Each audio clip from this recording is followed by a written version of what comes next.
Bonjour, bienvenue dans ce direct.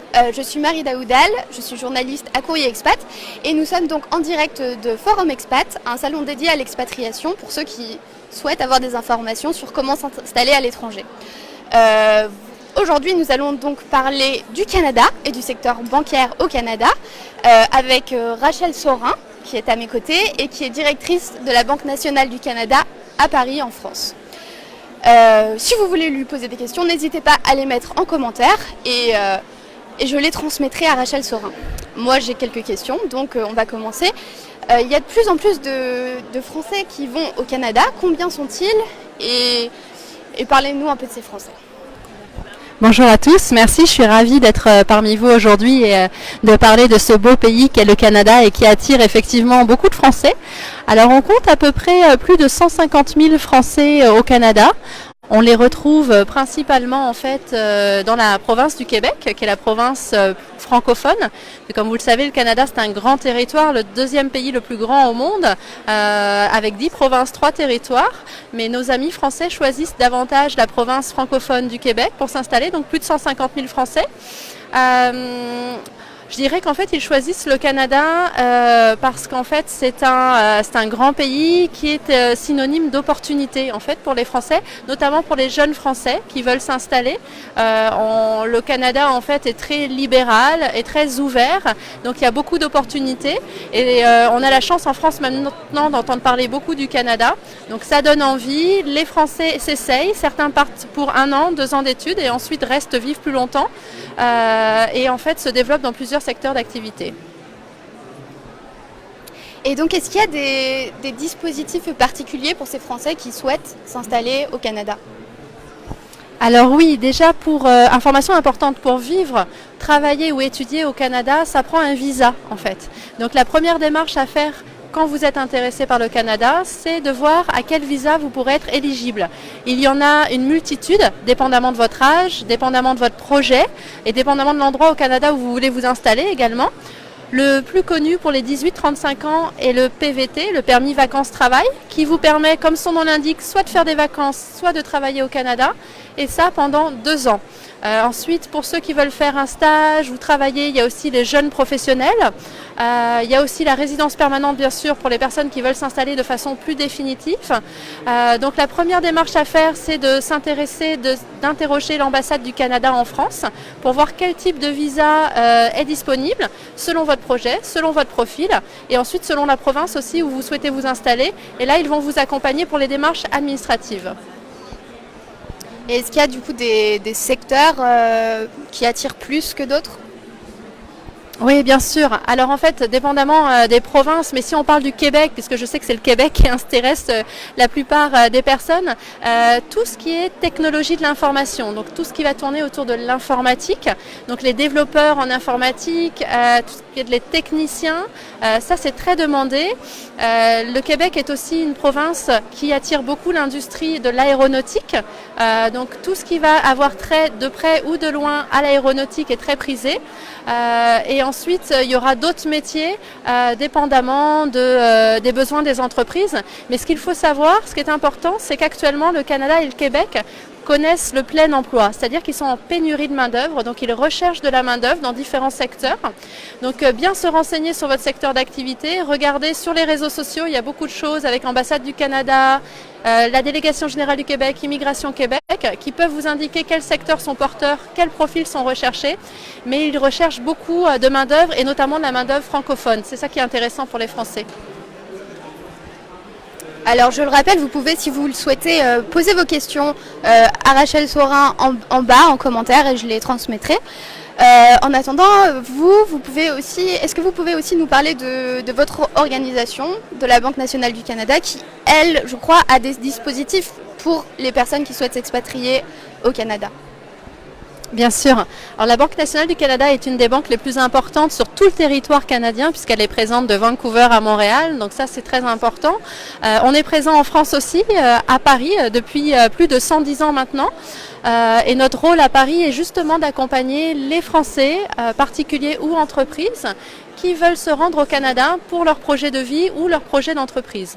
Alors pour les particuliers, la Banque nationale du Canada a mis en place une offre qui est très intéressante, qui est une offre de bienvenue pour les nouveaux arrivants, qui leur permet simplement d'ouvrir leur compte en ligne avant leur départ. Il suffit de compléter un formulaire assez simple pour pouvoir obtenir ses coordonnées bancaires et ouvrir un compte.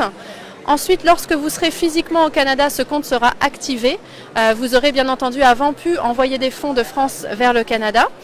Et ce qui est très intéressant dans cette offre, c'est que surtout elle vous offre 3 ans de gratuité. C'est-à-dire que pendant 3 ans, dès votre arrivée au Canada, vous ne payez pas de frais bancaires. Donc c'est une économie très intéressante. Et la banque aussi met à votre dispositif une carte de crédit sans historique de crédit. On pourra développer ce point de vue sur la carte de crédit un peu plus loin. Mais vous avez des succursales, des agences dédiées au Canada pour les nouveaux arrivants. Donc on vous accompagne. On vous explique comment fonctionne le système bancaire, quelles sont ses différences et on met à votre disposition un produit bancaire qui vous permet de fonctionner très très rapidement dans le système bancaire canadien. Pour les entreprises, on a aussi un service d'accompagnement dépendamment du secteur d'activité. La Banque nationale a plusieurs groupes spécialisés, donc on peut les accompagner dans ce qui est technologie, santé, agroalimentaire, immobilier ou autres secteurs, intelligence artificielle aujourd'hui. Donc on a des directeurs de compte dédiés à ces secteurs. Et là, de la même façon, grâce à notre bureau à Paris, on peut accompagner l'entrepreneur dès sa naissance d'idée, de projet au Canada en lui disant ça fonctionnera ou ça fonctionnera peut-être pas ou voilà les étapes à passer. Mettre en relation l'entreprise avec plein de partenaires de façon à pouvoir, lui donner plein d'informations avant de partir au Canada et 2, de pouvoir le mettre en relation avec des partenaires qui vont l'aider tout au long de son installation sur place. Et quelles sont du coup les conditions d'éligibilité? Est-ce qu'il y a un profil type de Français qui souhaitent s'expatrier au Canada et est-ce qu'il correspond aux conditions d'éligibilité pour ce type d'offre? Alors, pour l'offre dont je parlais, pour les particuliers, pour les nouveaux arrivants, donc les nombreuses personnes qu'on va croiser, je pense, au Forum Expat pendant ces 2 jours, la seule condition, c'est d'avoir un visa. Ça peut être un visa temporaire, donc un stage, études, ou alors PVT, comme je parlais, ou un visa de résidence permanente. À partir du moment où vous avez le visa, vous avez jusqu'à 3 mois avant votre départ pour vous connecter sur notre site internet et ouvrir le compte en ligne. Vous pouvez d'ores et déjà choisir la ville où vous souhaitez vous installer, la succursale dans laquelle vous souhaitez que le compte soit ouvert.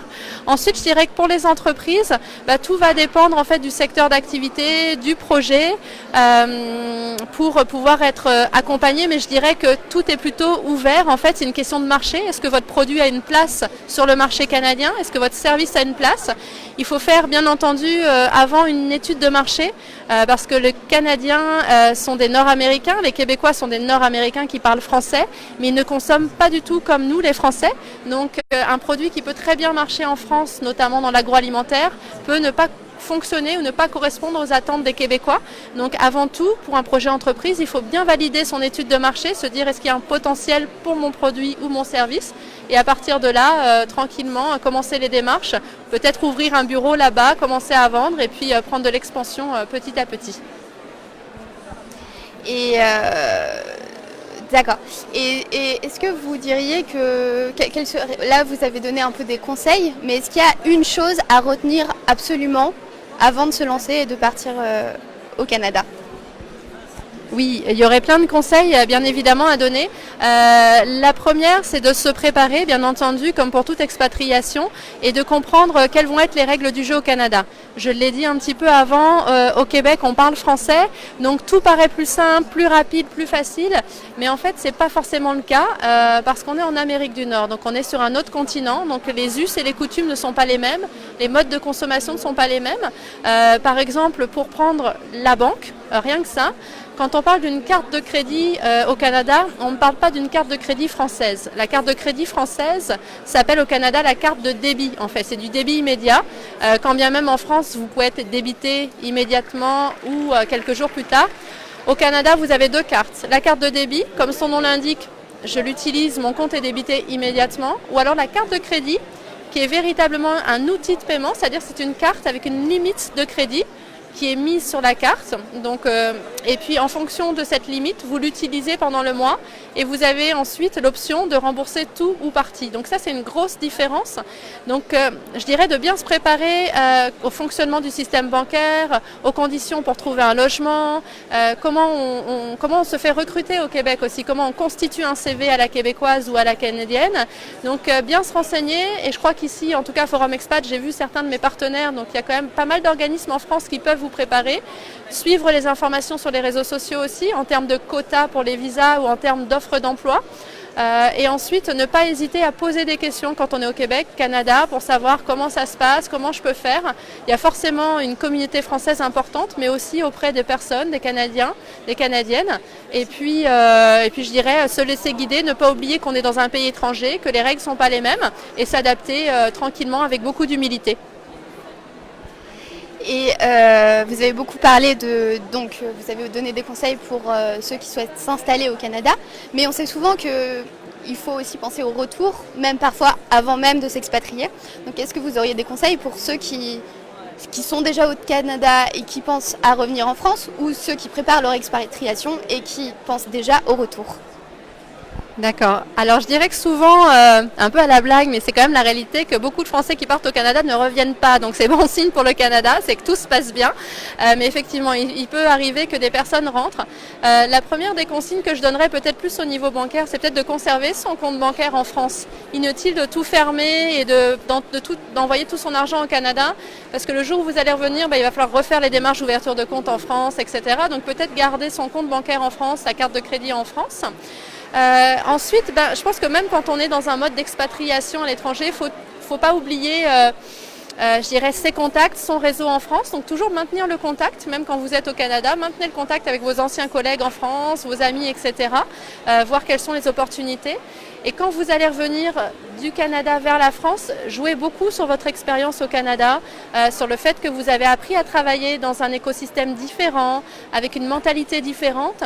Et ça, ce sera forcément un atout sur votre CV, sur votre façon d'appréhender les projets, sur votre ouverture d'esprit aussi. Donc voilà, les conseils, ce serait vraiment de maintenir le contact vraiment avec les personnes qui sont en France, je dirais dans le monde professionnel. Il ne faut pas perdre son réseau en France. Il faut développer un réseau au Québec aussi. Et puis jouer beaucoup de son expérience qui est forcément valorisante du Canada en France pour son retour après, surtout quand on est dans une démarche de recherche d'emploi en France. Merci. C'est bientôt la fin de ce live. J'ai juste une dernière question à vous poser. Vous êtes souvent en contact avec des candidats à l'expatriation. Quelle est la question qu'on vous pose le plus par rapport au Canada et à un projet de vie dans ce pays ? C'est une bonne question. En fait, les questions qui vont venir le plus souvent vont être sur le mode de fonctionnement, la mentalité des Canadiens et notamment des Québécois. Est-ce que les Québécois pensent comme nous ? Est-ce que c'est facile de trouver un emploi, par exemple, au Québec ? Comment je dois m'y prendre ? Donc là encore, moi, le conseil que je donne, c'est vraiment de s'adapter au Québec, au Canada. Et donc, peut-être, par exemple, dans le cadre d'une recherche d'emploi, faire valoriser son expérience, sa personnalité. D'autant plus, ou plus, je dirais, que ces diplômes ou les entreprises dans lesquelles on a travaillé en France, parce que les Canadiens regardent beaucoup la personne. Est-ce qu'elle va être apte à développer le projet ? Est-ce qu'elle va être apte à s'intégrer en entreprise, etc. Donc ça va être surtout ça. Et les questions qu'on me pose sont souvent aussi liées au coût de la vie. C'est sûr que si on compare Montréal et Paris, les prix ne sont pas les mêmes, notamment dans l'immobilier, dans les biens de consommation, c'est moins cher à Montréal. Si vous vous éloignez de Montréal, que vous allez à l'extérieur des grandes métropoles, la vie sera aussi moins chère forcément qu'à Paris. Donc là encore, il y a des mines d'informations au départ en France. Il y a plein de guides immigrés au Canada, immigrés au Québec, etc. Donc se renseigner. Mais moi, je dis toujours, voilà, il faut tenter l'expérience. C'est une belle expérience à vivre. Je l'ai vécue personnellement et je la regrette pas. Et j'encourage notamment les jeunes personnes à le faire parce que c'est vraiment un pays ouvert et d'opportunités et où tout paraît quand même plus simple. Donc on prend un vrai bol d'air dans tous les sens du terme au Canada. Merci beaucoup Rachel Saurin de la Banque nationale du Canada. Ce live est terminé, mais si vous avez besoin d'autres informations, n'hésitez pas à vous rendre sur le site de Courrier Expat. Et merci encore de nous avoir suivis.